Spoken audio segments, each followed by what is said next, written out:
गुरुर्ब्रह्मा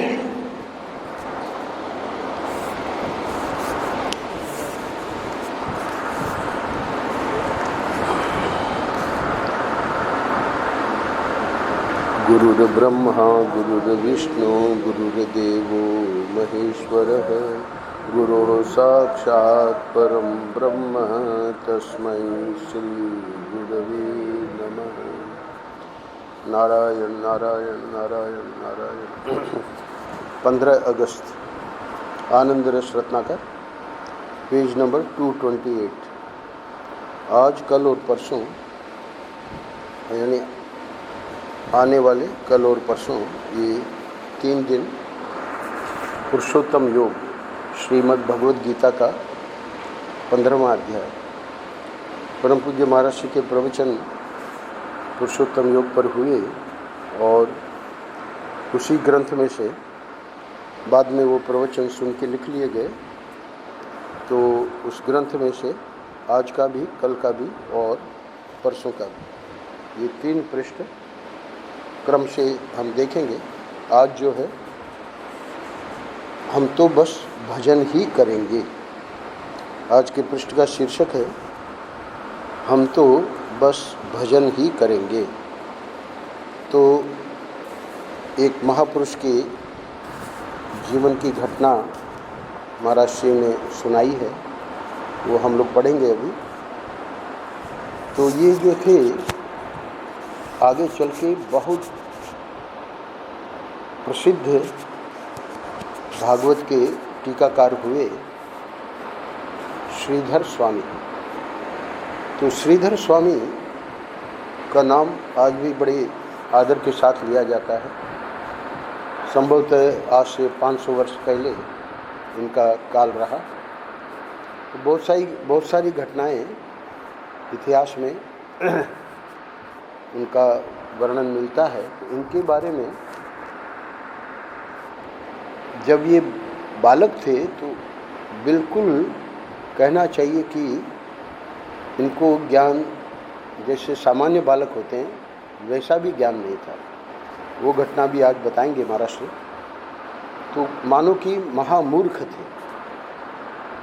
अब वो महामूर्ख बालक आगे चल के इतना बड़ा विद्वान कैसे बना, इसके पीछे जो रहस्य है वो उपासना का, यानी भगवान की जो भक्ति है। तो उस उपासना के बारे में आज भी जो भी कोई वो उपासना या भक्ति करेगा तो उसके जीवन में इस प्रकार का चमत्कार देखा जा सकता है, जो कि आज के पृष्ठ में हम पढ़ेंगे। उनके हृदय में एक ऐसा पॉइंट आया और उस पॉइंट के बाद में यद्यपि वो उपासना में लगा दिए गए, कैसे क्या लगा दिए गए आदि आदि वो सब आज के पृष्ठ में आवेगा। पर वहीं पे एक और दूसरी घटना घटी जिसमें उनको लगा कि अब ये उपासना, हालांकि उपासना उनकी सिद्ध हो गई, नरसिंह भगवान के उपासक थे वो, उसी का मंत्र दिया गया था उनको।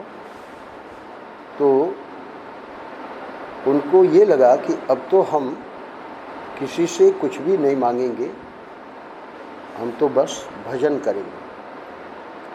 महाविश्वास, यानी ईश्वर को अगर हमारा योगक्षेम करना है तो करेगा। तो भगवान ने तो गीता में स्वयं ये प्रतिज्ञा की है, अनन्यास चिंतयन्तु माम ये जनाः पर्युपासते तेषाम नित्याभियुक्तानां योगक्षेमं वहाम्यहम्। भगवान ने अर्जुन को कहा, हे अर्जुन, जो अनन्यता पूर्वक, यानी अब उसका कोई और दूसरा आश्रय नहीं है, मैं ही जिसका आश्रय हूँ, ऐसी जो अनन्य भक्त हैं और मेरा ही चिंतन करते हैं, जैसे कि आज श्रीधर स्वामी के बारे में हम पढ़ेंगे। ये जनाः पर्युपासते, जो मेरी इस प्रकार उपासना करते हैं, तेषाम नित्याभियुक्तानां, नित्य चूँकि मेरे से युक्त है, योगक्षेमं वहाम्यहम्, उनका योग और क्षेम यानी उनको जो चाहिए वो भी, और जो वस्तु मैं देता हूँ उसकी रक्षा भी। क्षेम यानी उस वस्तु की रक्षा। तो वस्तु से ये जो ज्ञान है, भक्ति है, वैराग्य है, ये भी ठाकुर जी देते हैं, तो इसकी भी रक्षा ठाकुर जी ही करते हैं। योगक्षेमम वहाम्यहम्, भगवान ने वहाँ ये जब प्रतिज्ञा की, तो आज की पृष्ठ में हम देखेंगे कि सचमुच में हम तो अब भजन ही करेंगे, और बाकी ठाकुर जी को शरीर रखना है रखें, न रखना न रखें। धर्म सम्राट करपात्री जी महाराज कहा करते थे, गांठ में बांधे नहीं मांगन में सकुचाए, पीछे पीछे हरि फिरे भूखो न रह जाए। तो ये जो आज का पृष्ठ है, आज के पृष्ठ का शीर्षक है कि हम तो बस भजन ही करेंगे। सबके लिए संभव भी नहीं है। कोई कोई इतनी उपासना उन पूर्व जन्मों की रही होगी कि इस जन्म में भले वो प्रारंभ में दिखाई तो ऐसे ही दिए कि महामूर्ख है, पर सचमुच में तो उनका जो अनुष्ठान हुआ, और उसके बाद एक प्रसिद्ध श्लोक उनके बारे में कहा जाता है, वो भी महाराज ने यहाँ दिया है, उसको भी हम देखेंगे। तो ये जो उपासना करने वाले होते हैं, थोड़ी भूमिका के रूप में आपको बता दें, क्योंकि पृष्ठ में कुछ आज ज़्यादा नहीं है, कथा ही है, तो कथा तो हम पढ़ के समझ लेंगे, उसमें कुछ ज़्यादा समझाने की ज़रूरत नहीं है। भूमिका के रूप में ये जो अपने शास्त्रों में उपासना करने वाले महापुरुष और ऐसे भी महापुरुष देखे गए हैं जो कि वेदांत विचार में लग गए और उनकी निष्ठा बन गई। तो इसके लिए दो शब्दों का प्रयोग है, शास्त्रीय शब्द हैं, टेक्निकल वर्ड्स हैं। जो उपासना करके और सिद्ध हो जाते हैं उनको कहते हैं कृतोपास्ते। कृत उपास्ती यानी उपासना करके और उन्होंने सिद्धि को प्राप्त किया। तो श्रीधर स्वामी के बारे में हम कह सकते हैं कि उन्होंने बाकायदा अनुष्ठान किया। नरसिंह मंत्र जो उनको दिया गया तो उसका उन्होंने पुरस्चरण किया और वो उनको सिद्ध हुआ। चित्र केतु के बारे में भी बड़ा प्रसिद्ध श्रीमद् भागवत महापुराण में उनको संकर्षण मंत्र दिया गया और वे जो हैं 7 दिन के ही उस अनुष्ठान में उनको सिद्धि प्राप्त हुई। बहुत बड़े राजा थे और बाद में वैराग्य हुआ और अंगिरा ऋषि और नारद जी ने उनको इस मार्ग में, क्योंकि वैराग्य के बाद बड़ा सरल है अध्यात्म का मार्ग, जब तक वैराग्य नहीं है, जब तक संसार में हमारी पकड़ है तभी तक कठिन है, क्योंकि एक और संसार खींचता है और थोड़ी बहुत जो भक्ति या जो समझ है अध्यात्म की उससे भी लगता है कि हम इधर की ओर चलें, और वो संसार वाला पलड़ा भारी हो जाता है। तो व्यक्ति जो है जब तक संसार का मोह, ममता, राग ये जब बने हुए हैं तब तक इस मार्ग में आगे उन्नति नहीं कर पाता। तो कहने का अर्थ ये है कि ये जो उपासना का एक महापुरुष लोग, सद्गुरु हम लोगों को दे देते हैं कि इस मंत्र का जप करो। बहुत ज़्यादा जो उसमें इंटरेस्टेड होते हैं तो उनको अनुष्ठान भी बता देते हैं पुरस्चरण की, भाई ये 6 महीने का पुरस्चरण, इतने लाख मंत्र, यानी प्रतिदिन इतने माला का जप। तो वो पुरस्चरण में 7-7, 8-8 घंटे प्रतिदिन का जप रहता है। तो वो हर कोई नहीं कर सकता, पर कुछ ऐसे होते हैं जिनका पूर्व जन्म की साधना रहती है और वो लोग जो हैं इसमें लग जाते हैं। जैसे हमारे गुरुदेव, तो उन्होंने बताया कि हमने महात्मा को कहा कि हम जब तक भगवान का दर्शन नहीं कर लेंगे वेदांत नहीं सुनेंगे। महात्माओं ने तो उनको कहा कि तुम अधिकारी हो और हम तुमको वेदांत सुनावेंगे, पर गुरुदेव ने मना कर दिया।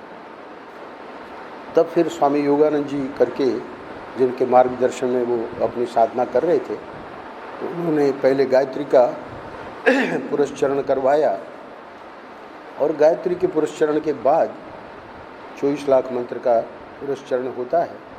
उसके बाद में बड़े प्रसन्न हुए गुरुदेव, और यानी कि हमारे गुरुदेव के जो मंत्र, कृष्ण मंत्र के देने वाले गुरु जी थे स्वामी श्री योगानंद जी महाराज, उनका भी वर्णन आया है इस ग्रंथ में, क्योंकि स्वयं महाराज श्री ने उनके बारे में लिखवाया है, वो अलग पुस्तक में है, उसमें से भी मैंने एक पृष्ठ यहाँ लिया है।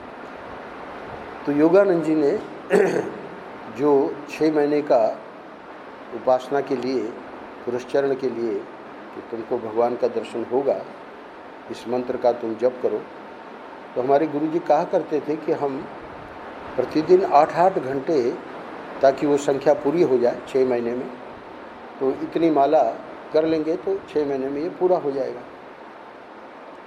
पुरस्चरण हमने किया, हुआ कुछ नहीं।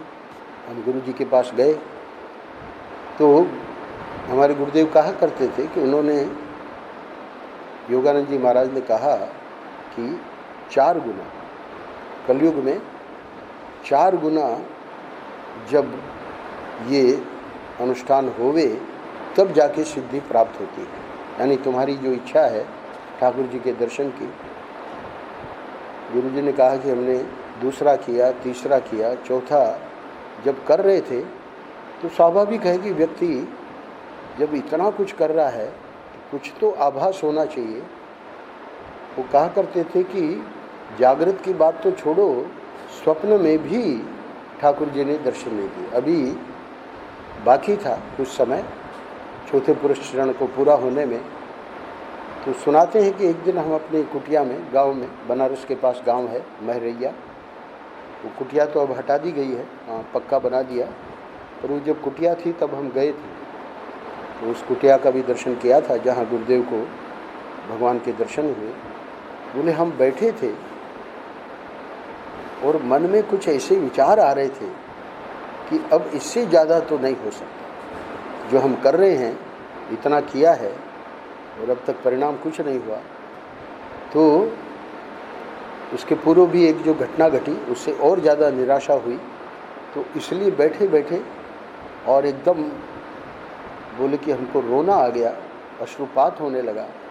और गुरुदेव कहते हैं कि उसी समय पूरी उस कुटिया में, पुराना समय था, ये सब बिजली वगैरह का समय नहीं था, तो कुटिया में तो कोई दीपक भी नहीं था, पूरा जो हमारी कुटिया है प्रकाश से भर गई। और हमने देखा कि सामने ठाकुर जी भगवान श्री कृष्ण जमीन से करीब 1 फीट ऊपर, 1 फुट ऊपर नाच रहे हैं, धीरे धीरे नृत्य कर रहे हैं और बांसुरी बजा रहे हैं। इतना अद्भुत दर्शन भगवान ने दिया, उसका वर्णन गुरुदेव ने किया है 1 नवंबर और 1 दिसंबर के पृष्ठ में, उसको भी मैंने यहाँ लिया है आनंद रस रत्नाकर में। तो ये जो कृतोपास्ती होते हैं उनकी महिमा आज के पृष्ठ से पता लगेगी। हमारे गुरुदेव भी कृतोपास्ती थे। उपासना जिसने कर ली है, कहाँ तक? भगवान के साक्षात्कार पर्यंत। तो इनको भी नरसिंह भगवान की सिद्धि हुई, श्रीधर स्वामी को भी। उसके बाद गुरुदेव कहते थे कि महाराज श्री, हम लोग उनको संबोधन करते थे, तो महाराज श्री करते हैं आज भी। तो महाराज श्री यानी हमारे गुरुदेव, उन्होंने ये कह रखा है कि उसके बाद तो मैं जो भी ग्रंथ उठाता था वो ग्रंथ अपना अर्थ देने लगता था। यानी उपनिषद अपने अध्यात्म शास्त्र में पूरे वर्ल्ड की सबसे हाईएस्ट फिलॉसफी अद्वैत वेदांत, अद्वैत वेदांत यानी उपनिषद के ग्रंथ गुरुदेव महाराज श्री कहा करते थे कि हम जब उनको पलटते थे तो अपना अर्थ वो स्वयं देने लगते थे। तो उपासना का ये मैं चमत्कार बता रहा हूँ कि वो देखा जाता है महापुरुषों में, क्योंकि उनका जो ज्ञान होता है वो स्पष्ट रूप से पता लगता है। हमारे शर्मा जी ने तो पूरा पावन प्रसंग पढ़ा है, जहाँ उन्होंने अपने जीवन में किन किन महात्माओं से भी मिले, क्या क्या उन्होंने किया, तो लिखवाते रहते थे गुरुदेव। उसके बाद में वो पत्रिका छपती थी, उसमें आता था आगे चल के गुरुदेव के लीला स्मरण के बाद वो सब एक ग्रंथ में कर लिया गया पावन प्रसंग। तो पता लगता है कि ये जो उनका जीवन, वो जीवन में उनका जो भी ज्ञान, भक्ति, वैराग्य और उनके उपदेश, व्यवहार आदि, और जितना कल्याण का कार्य किया है समाज में, वो कोई एक जीवन की साधना नहीं है। पर उसके बावजूद भी ये स्पष्ट है कि उपासना का जो चमत्कार है वो कुछ और ही है। अकृतोपास्ति जो दूसरा शब्द है शास्त्रों में, उसका अर्थ है कि वैसी उपासना तो उनकी नहीं है जैसा अभी अभी मैंने वर्णन किया और अभी अभी हम पढ़ने जा रहे हैं। पर फिर भी वो ज्ञानी है। तो जैसे गुरुदेव या श्रीधर स्वामी ये ज्ञानी थे, पर ये तो उपासना करके ज्ञानी हुए। ऐसे महापुरुषों का भी शास्त्रों में वर्णन आता है, भले वे बहुत कम या नहीं के बराबर हैं, पर उनको भी ज्ञान हुआ, जबकि उनके जीवन में ये नहीं देखा गया कि उन्होंने ऐसी उपासना की हो। तो उनको नाम दिया गया है अकृतोपास्ति, यानी जिन्होंने उपासना नहीं की। तो ज्ञानी आपको मिलेंगे कृतोपास्ति भी, अकृतोपास्ति भी। हमारे महाराज श्री वहाँ जब हरिद्वार जाते थे तो उनको पता लगा कि एक महापुरुष कनखल में, हरिद्वार के पास ही है, तो बड़े विरक्त, उनका भी जीवनी उनकी लिखवाई है हमारे महाराज श्री ने। तो वे जो थे वे बड़े फक्कड़ थे, अवधूत थे, कोई संग्रह परिग्रह नहीं, खंडहर में रहते थे और अपना जो भी उनका चिंतन, जो भी उनकी साधना थी, पर ये उपासना वगैरह नहीं। बल्कि भागवत की तो वो महाराज जी कहते हैं कि हमने जब वेदांत की बातें उनको सुनाई तो वो तो स्वयं तो वेदांती थे, ज्ञानी थे। तो उन्होंने हमको कहा कि अरे तुम इतना अच्छा ज्ञान की बातें कर लेते हो, वेदांत की बातें कर लेते हो, तब तुम ये भागवत वगैरह क्या, इसकी क्या ज़रूरत है। तब हमारे गुरुदेव मुस्कुराए और उनको प्रार्थना की कि आप कहो तो मैं आपको भागवत का कुछ अंश आपको सुनाऊं। बड़े सरल संत थे भिक्षु शंकरानंद, बोले सुनाओ।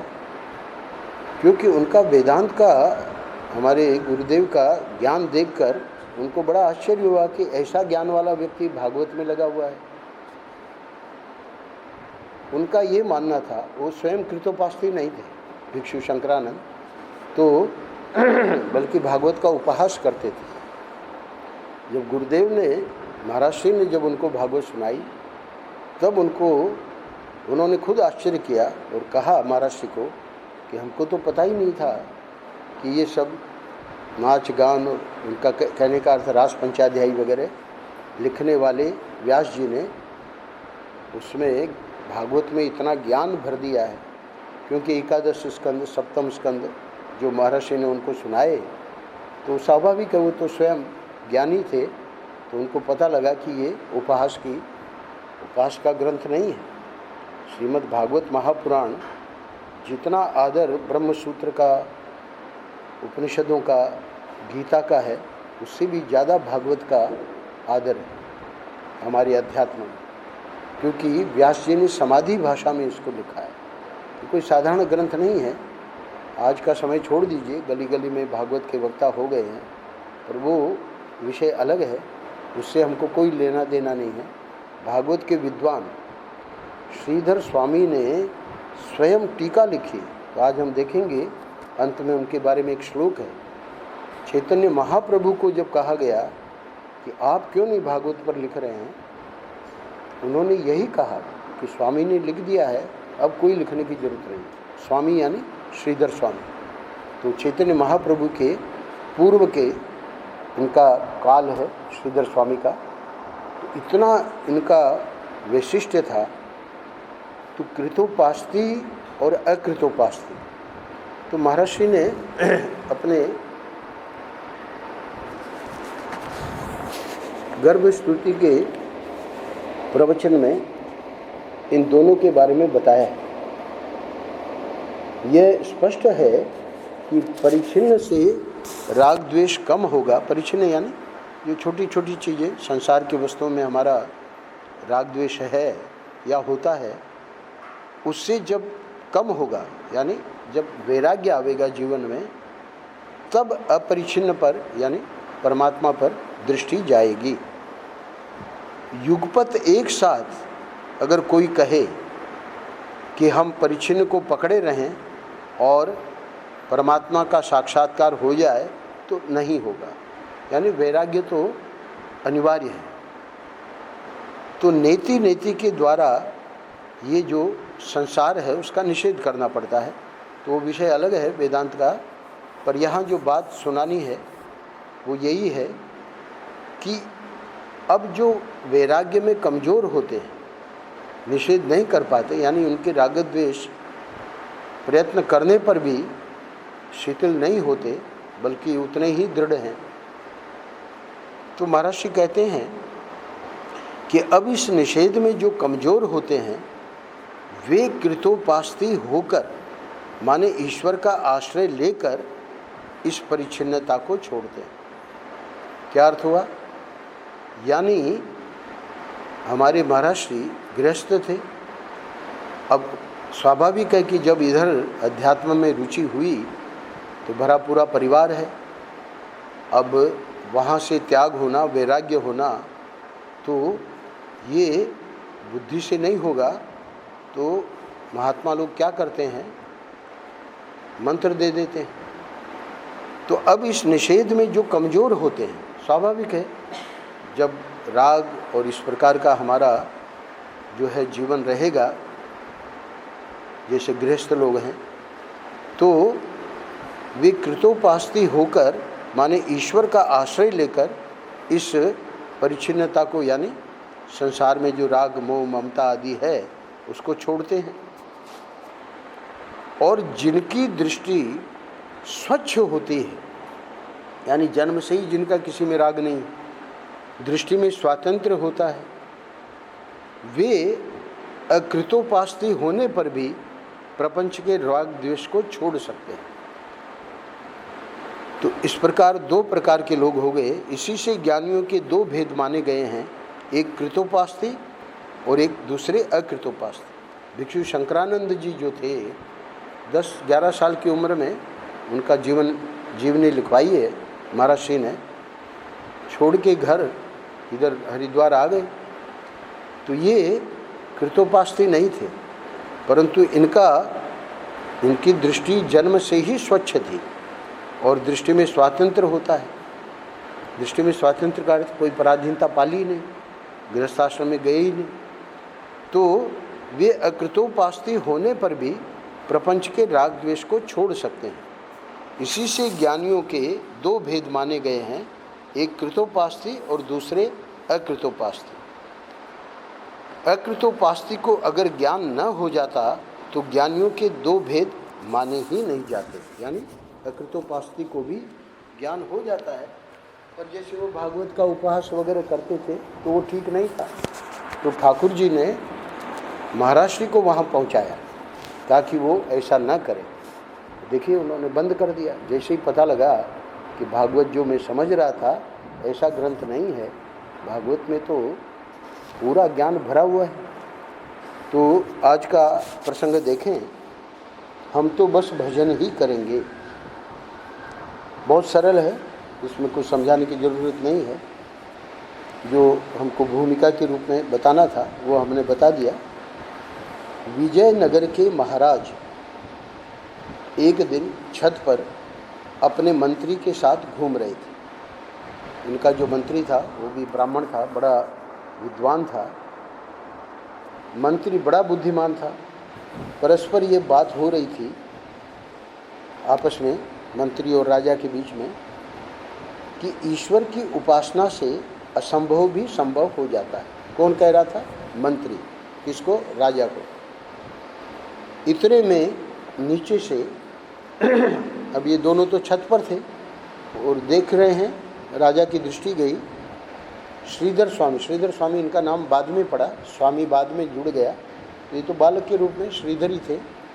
तो इतने में ही नीचे से श्रीधर 16-17 वर्ष की उम्र, हाथ में जूता लिए और उसमें तेल भरे चले जा रहे थे। अब छत से स्पष्ट दिख रहा था कि वो बालक जो है, या नवयुवक कहिए, 16-17 साल का, तो जूता हाथ में है और उसमें तेल भरा हुआ है और उसको लेके जा रहा है। राजा की दृष्टि पड़ गई। पूछा कि ये कौन है? अच्छा, मंत्री को काफ़ी कुछ नॉलेज थी। बड़े बड़े शहर नहीं होते थे उन दिनों में, बहुत कम ऐसे ऐसे गांव हैं जिसमें 10 घर हैं। तो मंत्री को तो सब पता था। तो मंत्री ने बताया कि कोई ब्राह्मण का बेटा है। राजा बोले कि बुलाओ इसको, ये जूते में तेल क्यों लिए जा रहा है? बुलाया गया और उससे पूछा गया। वह बोला कि मैं तेल लेने गया था। उसने उत्तर दिया, जूते में क्यों तेल लेके जा रहा हूँ? तो बर्तन तेल से भर गया, यानी जितने द्रव्य का तेल था, तेल लेना था, तो अब उसके पास और देने को था तेल। तो अब बर्तन जब भर गया तो बाकी का तेल मैंने जूते में ले लिया। राजा बोले कि महामूर्ख है।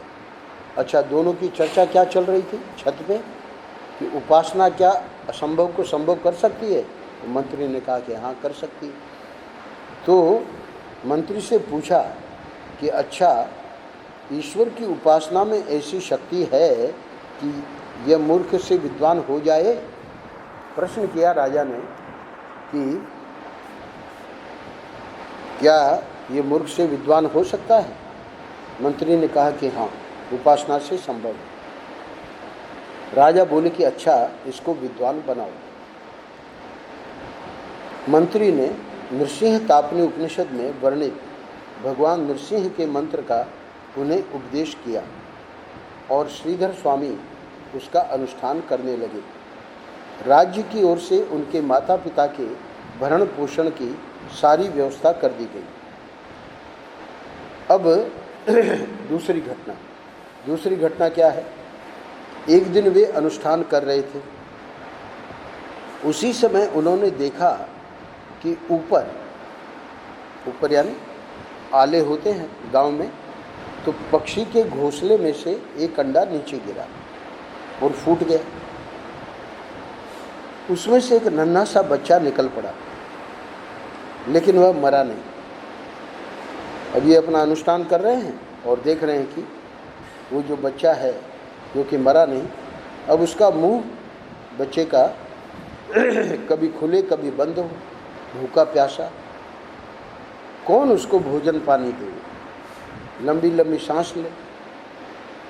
तो उनके हृदय में आया, ये सोचने लगे कि अब मरता है, यानी अब तो इसका जीवन कैसे रहेगा। इतने में क्या हुआ कि 2 मक्खी आपस में लड़ गई। जब वे लड़ने लगी तो उस बिना पंख के बच्चे का मुंह खुला और दोनों, वो जो मक्खियाँ लड़ रही थी, जाकर उसके मुंह में गिरी और उसका मुंह बंद हो गया एवं उसको भोजन मिल गया।